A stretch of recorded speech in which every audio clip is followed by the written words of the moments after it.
In a coastal town surrounded by beauty and mystery, a deaf young woman discovers that nature holds more than just scenery. It hides dangerous secrets. What starts as a simple walk turns into a fight for justice and survival. Welcome to the channel. Before we begin, like and subscribe so we can continue creating stories like this one. The salty morning breeze still danced among the rocks when Rebecca arrived there for the last time. The deaf young woman, 24, years old with delicate features and an eternally curious gaze, liked to walk early along the coastal trails of Cape Haven, the town where she grew up on the Florida coast. It was a silent ritual, a way of conversing with the world through nature.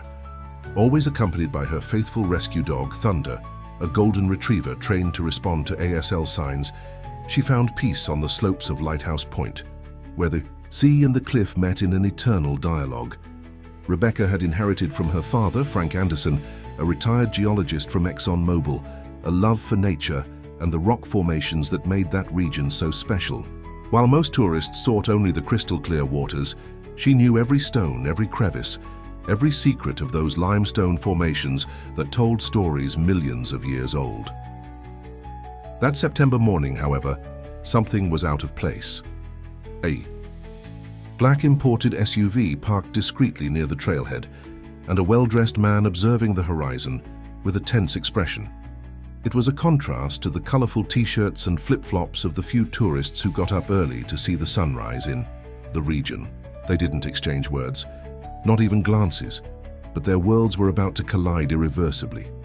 She didn't know it, but that man was Richard Morrison, a powerful investor from New York, whose fortune was at risk because of an environmental lawsuit involving coastal land.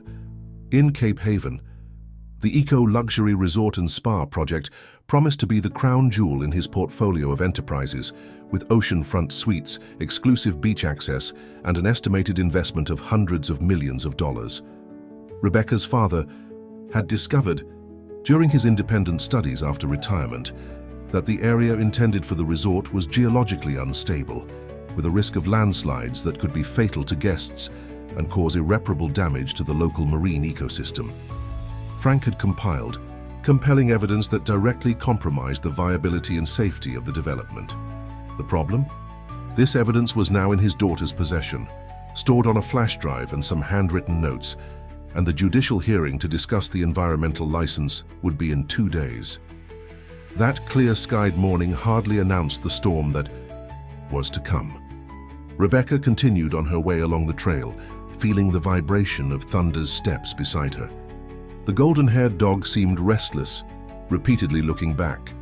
In his apartment in the historic center of town, Frank was organizing the final documents for the judicial battle. He had spent years collecting geological data, discreetly monitoring the region, and joining forces with other local scientists and environmentalists. Richard Morrison's construction company had virtually unlimited financial resources and had already won the support of influential politicians in the region, promising jobs and development. Meanwhile, at his company headquarters in Miami, Richard Morrison was receiving a worrying phone call from his lawyer. The environmentalists have a technical report signed by a former ExxonMobil geologist. This isn't just any amateur, Richard. The guy has credibility. If this leaks to the press before the hearing, we lose the international investors. Richard, pressured by imminent billion-dollar losses and driven by a cold logic of risk and profit, made a desperate decision. Instead of trying to silence the Anderson family through legal means, he gambled on manipulation and a simple interference that would prevent the testimony. Find out everything about this geologist and his family. I need something to negotiate, or neutralize the problem. In less than 24 hours, he had a complete dossier on Frank and his daughter, Rebecca. The information about the young woman's hearing impairment and her solitary morning walks lit a dangerous idea in his mind. The next day, he was there, observing her from a distance, calculating possibilities, planning an encounter that would seem casual, but would forever change the destiny of all involved. At the Anderson home, without imagining the danger, Rebecca was preparing a special breakfast for her father. Through ASL signs, they talked about the hearing. "Are you sure you want to go with me tomorrow? It could be stressful. Frank signed with expert hands in the language he had learned when his daughter was diagnosed with deafness at the age of 4, after meningitis. "Of course I'm going," she replied with firm and decisive movements. "You taught me that we need to protect what we love, and I love this place.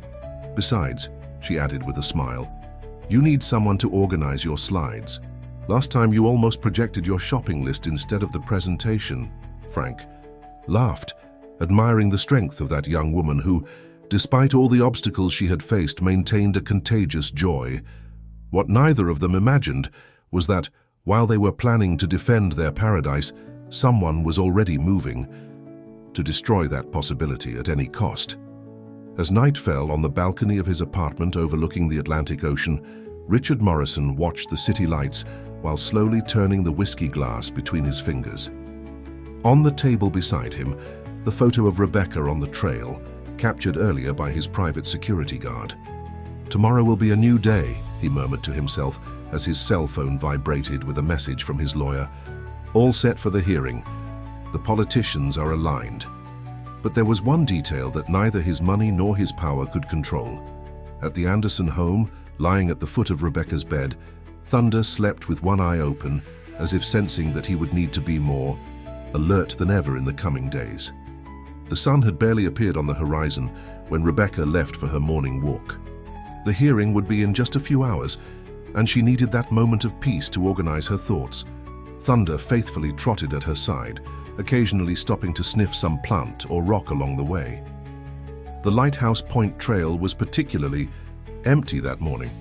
The fishermen had already departed in their colorful boats, and the tourists were still sleeping in their inns. It was as if nature conspired to create a moment of perfect solitude between the young woman and the landscape she loved so much. Upon reaching the natural lookout that offered a panoramic view of the sea, Rebecca took a deep breath, feeling the salty air fill her lungs. She closed her eyes for a moment, letting the sea breeze caress her face. When she opened them again, she noticed she was no longer alone. The man from the black SUV was there, a few meters away, pretending to admire the landscape. Richard now wore casual clothes, shorts, a branded t-shirt, and a hat that partially shaded his face.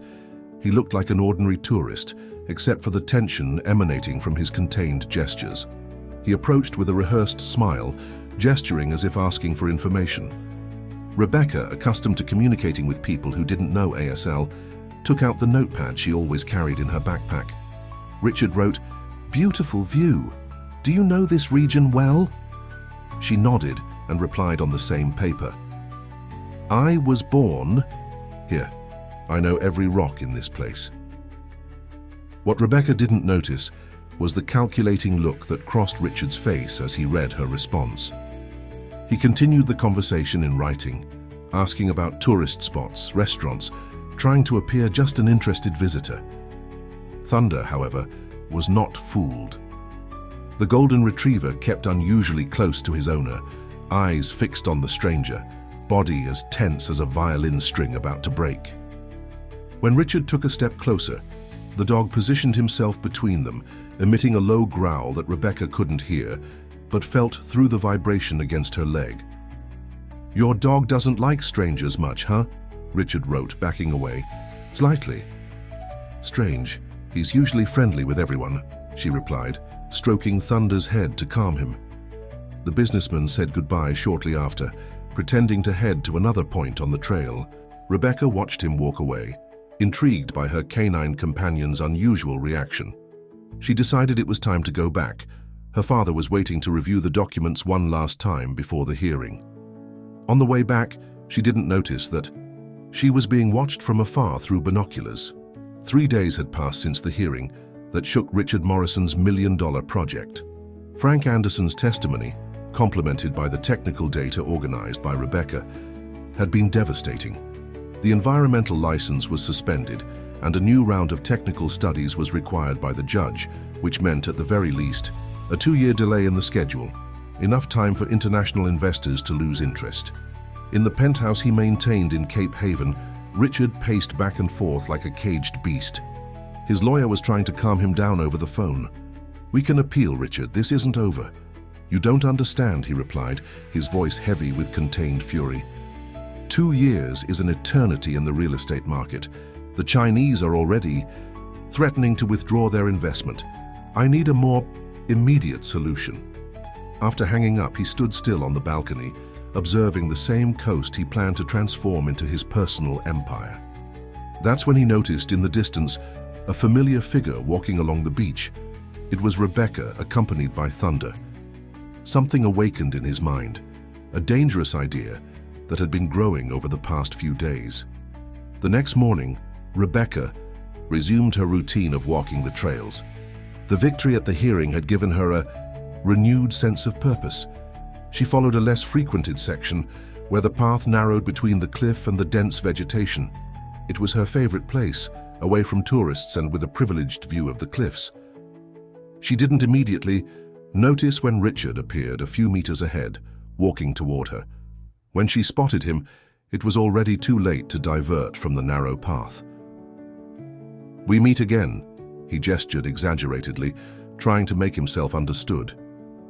Rebecca nodded politely, though she felt a growing unease. Thunder was particularly agitated, now openly growling. Richard moved closer, taking a paper from his pocket. On it, he had written, "Would like to talk about the coastal project. I have a proposal for your father." Rebecca's eyes widened in recognition, so he wasn't just a tourist. When she tried to reach for her notepad to respond, Richard took a step forward, partially blocking the narrow path. What happened next was too quick. Thunder, sensing the threat, advanced to protect his owner. Richard, startled by the dog's reaction, backed abruptly, bumping into Rebecca. The imbalance was instantaneous. The edge of the cliff was less than a meter away. Rebecca felt the world spin when her right foot met emptiness. Her arms flailed in the air, desperately seeking something to grab onto. The last thing she saw was Richard's face, a disturbing mixture of surprise and relief. The fall wasn't long, but the impact against the rocks a few meters below was violent. Her unconscious body slid to a small, natural ledge, partially hidden from the trail above. Up there, paralyzed by the mixture of horror and realization of what had just happened, Richard looked around to confirm that no one had witnessed the incident. The dog had disappeared, probably finding some alternative path to reach his owner. "It was an accident," he murmured to himself, trying to believe his own words. "Just a tragic accident." With trembling hands, he took out his cell phone to call his lawyer, but hesitated. Reporting the accident would connect him directly to the incident. Better to let someone else find her, a young woman who suffered an accident during a solitary walk. Tragic, but not so uncommon on those dangerous trails. What Richard didn't know was that Thunder, trained for emergency situations, had immediately found a lateral access to the cliff. The golden retriever carefully descended among the rocks, guided by instinct and the rigorous training he had received. Upon finding Rebecca unconscious but breathing, the dog activated with his teeth the emergency button attached to his own collar, a device that sent GPS coordinates directly to Frank's cell phone. This feature had been installed when Rebecca began her solitary walks, a precaution that now proved vital. In the center of Cape Haven, Frank felt his phone vibrate with the emergency alert. His heart froze when he saw the exact location and the red code on the screen, a sign of serious emergency. Without losing a second, he activated the rescue and rushed to his car. Meanwhile, on the rocks below the trail, Thunder laid carefully beside his owner, gently licking her bloodied face, keeping her warm with his body, and emitting periodic barks that would soon guide the rescue team to them. The white lights of Cape Haven Municipal Hospital flickered intermittently in the corridor where Frank waited, his face buried in his hands. Beside him, still with his muddy collar and fur, dirty with sand and dried blood, Thunder remained silent, as if understanding the gravity of the situation. "Mr. Anderson?" The doctor's voice made Frank quickly raise his head. "Your daughter is stable. We had to sedate her to perform some procedures, but she'll survive." Frank released the air he hadn't realized he was holding. "Can I see her?" "Soon. I need to explain the situation first." Dr. Laura Santos, the neurosurgeon coordinating the care, sat next to him. Rebecca suffered multiple fractures, including both wrists and her right arm. She has a significant concussion and some deep lacerations that required sutures. We've managed to stabilize her, but she hesitated, carefully choosing her words. The trauma to her hands was severe. She'll need additional surgeries and a long rehabilitation before fully regaining fine finger movements. The impact of that information hit Frank like lightning. For anyone, it would be terrible news. For someone who depended on their hands to communicate, it was devastating. How long until she can use ASL again? I can't specify. Weeks, maybe months. We did our best, but the damage to the tendons... Frank mechanically thanked the doctor, and when he was finally able to enter the room, the sight of his daughter, connected to monitors, with both arms, in casts and a deep cut on her forehead, covered by bandages, almost brought him down. Thunder, who had been allowed in after much insistence, carefully approached the bed, resting his muzzle near Rebecca's immobilized hand. The police arrived less than an hour later. The preliminary report classified the incident as a trail accident, despite Frank's insistent questions about marks from other footwear at the scene. Without witnesses and with Rebecca unconscious, there was little to investigate. What no one there imagined was that, a few kilometers away, in his luxurious penthouse, Richard Morrison was drinking whiskey straight from the bottle while watching. The local news, which briefly reported on the accident with a young woman on the trails of Cape Haven. There was no mention of his name or his connection to the Anderson family. For now, he was safe. 3 days passed before Rebecca fully regained consciousness. When she finally opened her eyes, confusion and panic were immediate. She tried to move her hands to communicate, only to discover that she couldn't. Frustration gave way to despair when she realized she was effectively isolated in her own silence. Frank, who was sleeping in an improvised chair next to the bed, woke up with the agitation of the monitors.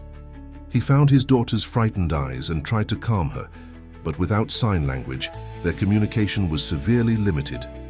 He frantically sought an improvised solution. Paper and pen wouldn't work, since she couldn't write. It was Thunder who offered the first bridge. The dog, sensing his owner's distress, approached and positioned his head under Rebecca's less injured hand. She felt the soft fur and instinctively relaxed a little. Frank noticed the change and had an idea. In the following days, they developed a rudimentary communication system. Yes or no questions, with Rebecca blinking once for yes and twice for no. It was limited and frustrating, but sufficient for basic needs. Thunder became essential in this process, responding to Frank's verbal commands and bringing small objects to Rebecca so she could choose what she needed. Meanwhile, the official investigation into the accident was archived due to lack of evidence. The local sheriff, a pragmatic man named Anthony Roberts, visited Rebecca in the hospital, but the impossibility of adequate communication made the testimony unfeasible. "We'll wait for your recovery, Miss Anderson. There's no rush," he said, without noticing the growing frustration in the young woman's eyes. For Rebecca, each passing day meant memories that could be lost, crucial details that were fading. In the second week of hospitalization, Frank brought a linguist specialized in alternative communication who adapted a board with letters that Rebecca could indicate with her gaze. The process was slow and exhausting, but finally allowed her to form complete sentences. The first message Rebecca laboriously constructed was, "Not accident." Frank felt his heart race. "You fell, honey. Was someone with you?" Letter by letter for almost an hour, Rebecca formed her response. "Man from Lookout, black SUV." The connection was immediate in the geologist's mind. Only 3 people knew about his testimony at the environmental hearing: himself, Rebecca, and the environmental lawyer who represented them. But there was an obvious interested party in silencing them: Richard Morrison. "Are you sure? Can you identify him if you see a photo?" asked Frank, trying to control the anger beginning to boil in his chest. The answer came faster this time. Yes. That night, after Rebecca had finally fallen asleep, Frank discreetly searched the pockets of the jacket she was wearing on the day of the accident, stored in a hospital closet.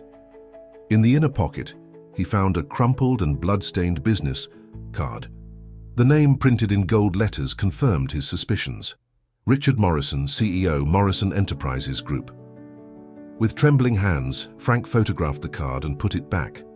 Now he had a concrete clue, but he needed more to prove the accident was actually a deliberate attempt to silence his daughter. The next day, when he returned to the hospital, he found a surprise. A young man in his early 20s was animatedly conversing with Rebecca using adapted sign language, which she could understand even without being able to respond in the same way. "Ah, Mr. Anderson, this is Lucas Matthews, a volunteer in the hospital's dog-assisted therapy program. He came to meet our canine hero and discovered he also knows ASL," explained the nurse. Lucas, with curly hair and an open smile, extended his hand. "Rebecca told me about the accident, or rather about what wasn't an accident. I'm a journalism student, and if I may say so, this story needs to be told." Frank hesitated, concerned about possible retaliation. "I don't know if it's the right time, Lucas. We're still trying to understand what happened." "That's precisely why," replied the young man with contained enthusiasm. "My thesis advisor is Maria Foster from NBC. She's investigating irregularities in environmental licensing on the Florida coast. Your case could be the missing piece."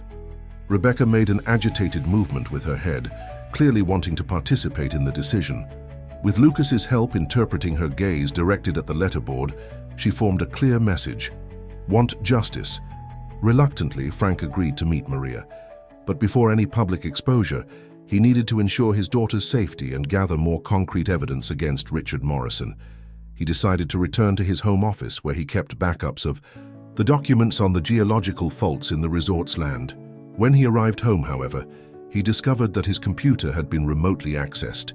Crucial files had been deleted, and the external backup he kept in a safe appeared to have been corrupted. Someone with considerable resources was trying to erase all evidence. "They can delete data, but they can't delete what I know," murmured Frank, determined to rebuild his case. What Frank didn't know was that Maria Foster was already closer to Richard Morrison than he imagined.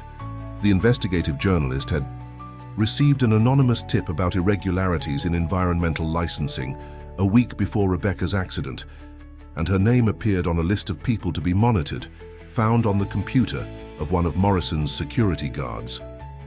The network was beginning to form, connecting victims and corrupt individuals in a complex web that would soon be exposed to the light of day.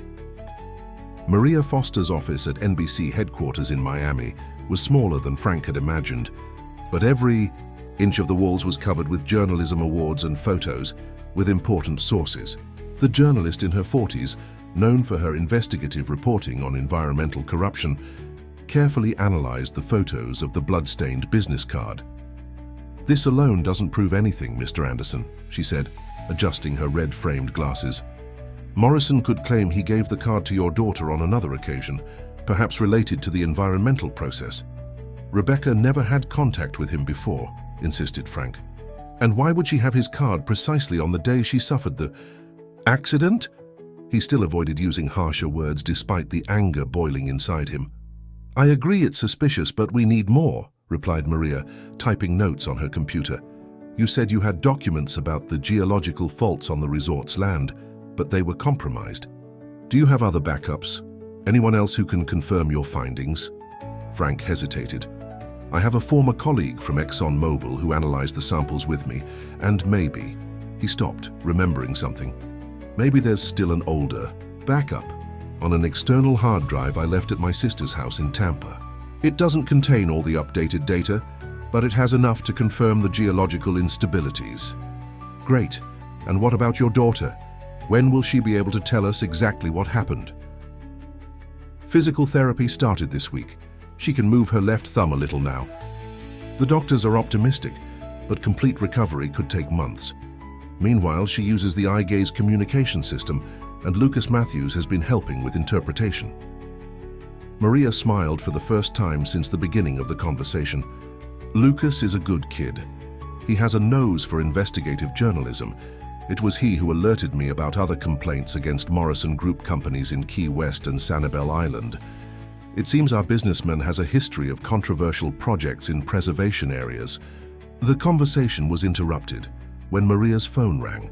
She answered quickly, her expression changing from curiosity to concern. "When? Is he okay?"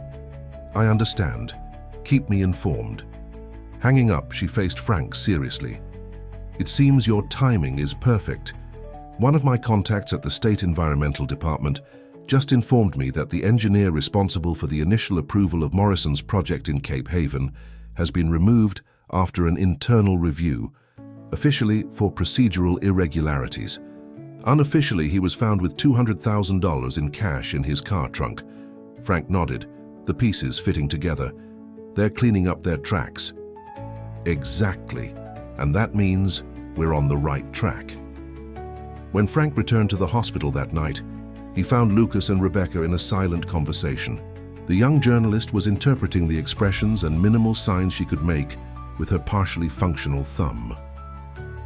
"Your dad's here," signed Lucas, and Rebecca turned her eyes toward the door, a weak smile lighting up her tired face. "How was it with Maria?" asked Lucas while helping Rebecca drink water through a straw. "Productive. She believes there's an important story to investigate, but we need more evidence." Frank sat next to his daughter, gently caressing her head. "Tomorrow I'm going to Tampa to get an old backup of my studies." Lucas hesitated before speaking again. "Rebecca told me something important today. She remembered that on the day of the accident, she noticed a security camera at one of the inns near the trailhead. It might have recorded Morrison entering or leaving the area." Frank's eyes lit up. "That could be fundamental. I'll check tomorrow before going to Tampa." What none of the three knew was that at that exact moment, Richard Morrison was receiving detailed information about Frank's movements and his conversations with Maria Foster. The businessman hadn't reached where he was without cultivating sources in all strategic places, including a hospital security guard who discreetly monitored Rebecca's room. In the elegant living room of his penthouse in Miami Beach, Richard was discussing with his lawyer, Charles Vance, a middle-aged man with a perpetually bored expression and extremely flexible morals. "They're moving, Charles. The reporter is already involved." "It was a matter of time," replied the lawyer, helping himself to whiskey. "But they still don't have anything concrete against you. The business card, you distribute hundreds of them a month. Unless the girl wakes up and specifically says you pushed her, which would be your word against hers, there's no case. And what about the documents about the geological faults? If they prove I knew about the risks and still tried to build there? That's why we paid to have access to the city and environmental department systems. The original reports have already been replaced with edited versions. Nothing will directly link you to any irregularity." Richard didn't seem convinced. "And the engineer?" "George." He understood the message. He knows that if he opens his mouth, his family will suffer the consequences. Besides, he has enough money to disappear for a good while. Even with his lawyer's assurances, Richard felt the noose tightening. His fortune, built over decades of questionable business, was threatened not only by the loss of the Cape Haven project, but by the risk of a thorough investigation of his business practices. "I need to neutralize this geologist," he murmured, more to himself than to Charles. The lawyer sighed, visibly uncomfortable. "Richard, you've already gone too far with the girl. If something happens to her father now, suspicions will only increase." "I'm not talking about anything definitive. We just need to scare him enough to make him give up." The next morning, Frank went straight to the small inn Ocean View, located near the entrance to the trail where Rebecca had suffered the accident. The owner, Mrs. Celia, a woman in her 60s with grey hair always tied in a bun, received him with sympathy. "The cameras? Yes, we installed them about 3 months ago. After some guests had belongings stolen on the beach, they record on a 30-day loop. Let me check if we still have the images from that day." After a few minutes navigating the antiquated security system, Mrs. Celia located the files. "Here it is. This is the day, right? September 14th. Frank nodded, leaning toward the screen. The images were grainy, but clear enough to identify the passers-by on the narrow street leading to the trail. At 5:48 in the morning, he recognized his daughter and Thunder walking animatedly. "Can we fast forward a bit?" he asked, his heart racing with the possibility of finally having concrete evidence. At 6:02, a black SUV appeared, discreetly parking about 50 meters from the trail entrance. A man got out of the vehicle and looked around before following in the same direction Rebecca had taken minutes earlier. "Stop there!" exclaimed Frank. "Can you zoom in on this image?" Even with the zoom, the face wasn't perfectly visible due to the camera angle and the limited quality of the recording. But the stature, the posture, the decisive walk, everything corresponded to Richard Morrison, whom Frank knew from photos published in business magazines. "I need a copy of these images," said Frank, his voice trembling with excitement. Mrs. Celia nodded, concerned. "It's about your daughter's accident, isn't it? Everyone in town heard about it. So sad. She always passes by here with that beautiful dog, always smiling at everyone." While Frank waited for the copy of the images, his cell phone rang. It was Lucas, his voice urgent and breathless. "Frank, we need to talk now. I think Rebecca is in danger." Frank was driving at high speed on the road connecting Cape Haven to the city center, Lucas's words echoing in his mind like an incessant alarm. The young journalist had just left the hospital when he noticed a man discreetly photographing the entrance to Rebecca's room. When spotted, the stranger fled, but not before Lucas partially recorded his license plate. The first 3 digits corresponded to one of the cars in the Morrison Group fleet. Upon arriving at the hospital, Frank found a scene that left him both relieved and apprehensive. Rebecca was safe, sleeping peacefully under the effect of sedatives after a particularly painful physical therapy session. Thunder, whom the hospital had exceptionally allowed to stay as part of assisted therapy, was lying at the foot of the bed, vigilant, as always. Lucas was waiting in the corridor, talking in a low voice with Sheriff Anthony Roberts, who finally seemed to be taking the case seriously. "Mr. Anderson," greeted the sheriff with a firm handshake, "you were right to insist there was something strange about this accident. We've just confirmed that the engineer removed from the Environmental Department received significant deposits from an offshore company linked to the Morrison Group." Frank immediately handed over the flash drive with the security camera images. "This should help even more. Morrison was on the trail that morning following my daughter." The sheriff briefly examined the images on his tablet. "It's not conclusive. Due to the quality, but combined with the other evidence, it's enough to start a formal investigation against Richard Morrison." It was at that moment that Maria Foster arrived, accompanied by a man in his 50s with graying hair and a serious expression. "This is Paul Greenwood, my editor-in-chief. We've just gained access to a set of leaked emails from the construction company responsible for the resort project. There are explicit mentions of adjustments to the geological reports and discussions about how to circumvent environmental restrictions." The editor added, "NBC will air this story on Sunday night. We already have confirmation from 3 former Morrison Group employees willing to testify about irregular practices, including bribing inspectors and falsifying documents." The Beeple. News of the imminent media exposure spread quickly. Before the next morning arrived, Richard Morrison's lawyer was already trying to negotiate the terms of an agreement. They offered a millionaire compensation for Rebecca in exchange for the archiving of the criminal investigation. "Not for all the money in the world," replied Frank when the sheriff transmitted the proposal to him. In Miami, in his penthouse apartment, Richard Morrison helplessly watched the collapse of his empire. International investors, upon learning of the ongoing investigation, began to withdraw their support for other group projects. The company's shares were plummeting on the stock market. In less than 24 hours, his fortune suffered a reduction of almost 40%. In a desperate act, the businessman decided to try one last card. On the night before the broadcast of the report, his car discreetly parked near Frank's house in Cape Haven. He brought a folder with documents that could compromise important politicians in the region, people Frank knew and respected. It was his last bargaining chip, scandal for scandal. What he didn't count on was Thunder's presence. The golden retriever, whom Frank had brought home that night to give a break from the hospital environment, immediately recognized the smell of the man who had hurt his owner. His barks alerted not only Frank, but also the police officers who were discreetly watching the residence. Richard was detained for attempted home invasion and the documents he was carrying ended up becoming additional evidence of his corruption schemes. The Sunday night report aired as planned, causing national commotion. Maria Foster, with her incisive style, exposed not only the Cape Haven case but a network of environmental corruption that extended throughout the Florida coast.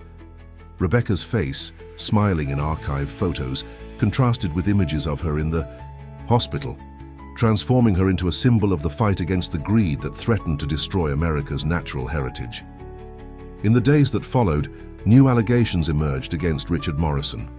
Former partners, employees, and even politicians who had previously supported him now rushed to distance themselves from him, often offering new compromising information in exchange for immunity.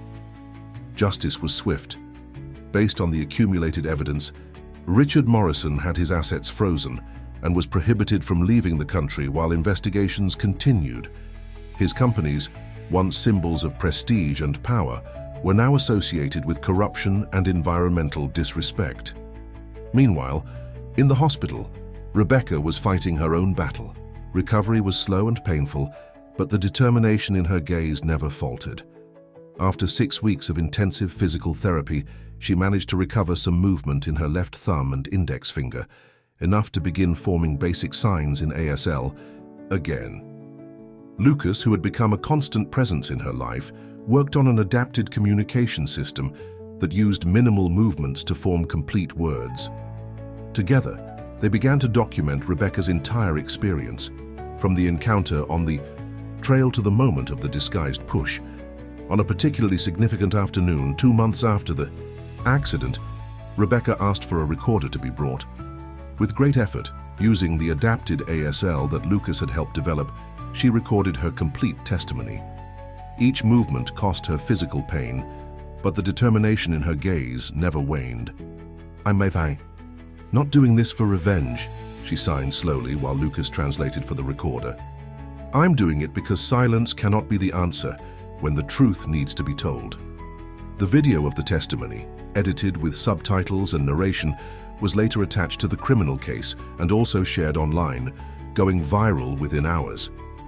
The Faamai image of Rebecca, communicating with difficulty but with incredible willpower, moved the nation. 3 months after the accident, still in recovery but now able to get around in a wheelchair, Rebecca insisted on returning to the trail where everything had happened. Frank was initially reluctant, fearing the emotional impact, but understood that it was a necessary step for his daughter's healing. On a clear-skied morning, very similar to that fateful September morning, Rebecca was taken to the beginning of the trail. With the help of Frank and Lucas, who pushed her wheelchair adapted for the irregular terrain, she managed to reach the natural lookout from where she had fallen. Thunder walked alongside, occasionally looking at his owner as if seeking approval. When they reached the exact spot, Rebecca asked for a moment alone, as much privacy as possible with Thunder as guardian. Lucas and Frank retreated a few meters, observing from a distance as she faced the precipice. What went through Rebecca's mind in those silent minutes, only she would know. But when she finally signaled for them to approach again, her face exhibited a new serenity, as if a weight had been removed. "Now I can move forward," she signed with the fingers that were gradually beginning to obey her commands. The news arrived a week later.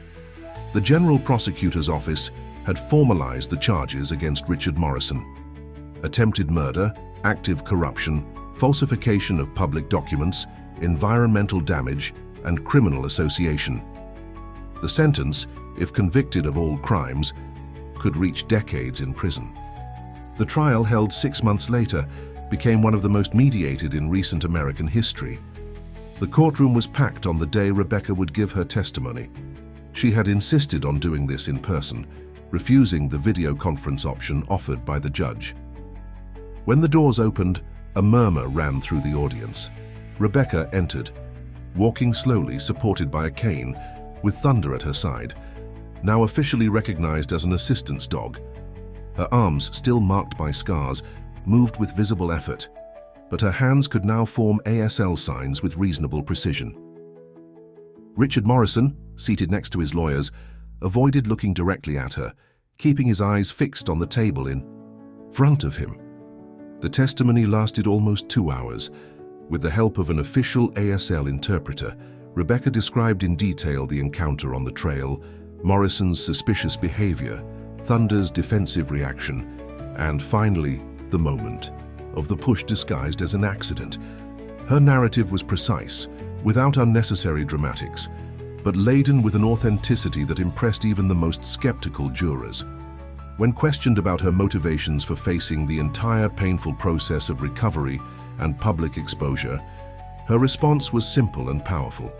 Because there are places worth preserving and truths that need to be told, even when it seems easier to accept silence.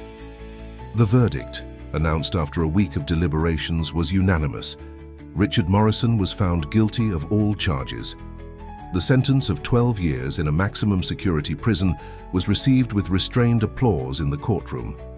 More significant than the punishment, however, was the determination that all preservation areas affected by his illegal projects would be restored using funds blocked from his companies.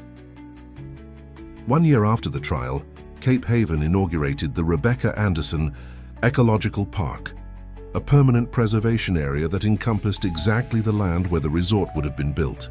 Rebecca, now working as an environmental consultant and studying geology like her father, cut the inaugural ribbon using both hands, a feat that doctors had considered unlikely in the first days after the accident. By her side, Frank smiled proudly while Lucas, now officially her boyfriend, recorded everything for a special NBC report. Thunder, older but still alert, received a commemorative plaque as Canine Hero of Environmental Preservation. The park included accessible trails for people with reduced mobility and informational signs in ASL, a symbol of the inclusion that Rebecca had always defended, even in the most difficult moments of her recovery. That afternoon, after the official celebrations, Rebecca returned alone with Thunder to the lookout that had almost cost her life. She sat on a bench specially installed to contemplate the sunset over the ocean. The scar on her forehead was still visible, as were the marks on her arms. But her eyes maintained that eternal curiosity, now accompanied by a strength that only great trials can forge. As she stroked Thunder's golden fur, Rebecca observed a blue butterfly briefly land on her hand before taking flight again. A small smile formed on her lips. That's how she felt now, free to fly, stronger after the metamorphosis forced by adversity. The salty afternoon breeze danced again among the rocks, but this time she was there not to say goodbye, but to celebrate a new beginning. Dear listeners, we hope that Rebecca's story and her faithful companion Thunder have touched your hearts. To continue this journey of emotions, we've prepared a special playlist with equally captivating stories about overcoming and environmental justice. Find it here by clicking on the icon to your left. If this narrative about courage and determination resonated with you, don't forget to subscribe to our channel and like this video. Every day we bring unique stories that explore the complexity of life and the values that truly matter. Also share your thoughts about Rebecca's journey in the comments. How would you react in the face of such adversity? Do you know similar stories of struggle for environmental preservation? We're eager to read your reflections and continue this important conversation. Until next time.